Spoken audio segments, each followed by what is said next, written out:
హైదరాబాద్లో మామిడి సీజన్ జోరుగా సాగుతోంది. ప్రతి వీధిలో, ప్రతి గల్లీలో మామిడి బండ్లు తీయటి వాసనలతో సందడి చేస్తున్నాయి.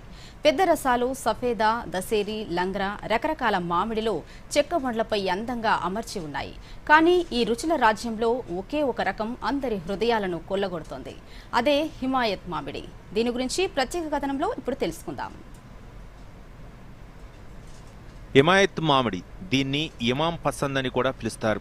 ఈ మామిడి రుచి, సుగంధం, ఆకృతిలో అసమానమైనదిగా గుర్తింపు పొందింది. హైదరాబాద్లో ఈ మామిడి ఒక సీజనల్ రారాజు.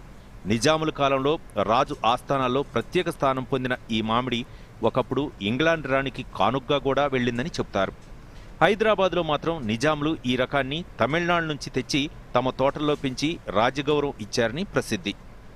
హిమాయత్ మామిడి ప్రత్యేకత ఏమిటంటే దీని పరిమాణం, రుచి, సుగంధం. ఒక్కో మామిడి 500 నుంచి 800 గ్రాముల బరువు ఉంటుంది. దీని గుజ్జు మెత్తగా, తీపిగా ఉంటుంది. ఆంధ్రప్రదేశ్లోని చిత్తూరు, తెలంగాణలోని కొన్ని ప్రాంతాల్లో ఈ మామిడి ఎక్కువగా పండుతుంది. షాద్ నగర్, మొయినాబాద్, వికారాబాద్లోని కొన్ని ఫార్మాల నుంచి ఎక్కువగా దిగుమతి అవుతుంది. వేడి, పొడి వాతావరణం, మాన్సూన్ తేమ ఈ మామిడి సాగుకు అనువైన వాతావరణాన్ని సృష్టిస్తాయి. అయితే హైదరాబాద్లో హిమాయత్ మామిడికి భారీ డిమాండ్ ఉంది. ఈ డిమాండ్తో పాటు దాని ధర కూడా ఎక్కువే. ఒక్క హిమాయత్ చెట్టుకు 20 నుంచి 30 మామిడి పళ్ళు మాత్రమే వస్తాయి. అయితే హైదరాబాద్ మార్కెట్లో హిమాయత్ ఇప్పటికీ A1గా గుర్తింపు పొందుతోంది.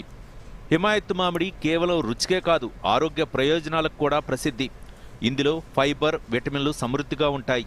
ఇవి జీర్ణ ప్రక్రియకు, రోగనిరోధక శక్తికి సహాయపడతాయి. అయితే నిపుణులు హెచ్చరిస్తున్నారు, మామిడి తిన్న తర్వాత కొన్ని ఆహార పదార్థాలతో జాగ్రత్తగా ఉండాలని, లేకపోతే ఆరోగ్య సమస్యలు తలెత్తవచ్చని చెబుతున్నారు. హిమాయత్ మామిడి ఇది కేవలం పండు కాదు, ఒక సాంస్కృతిక, చారిత్రక వారసత్వం. సీజనల్లో ఈ రుచికరమైన మామిడి పండుని ఆస్వాదించండి. Bureau report, Doordarshan news.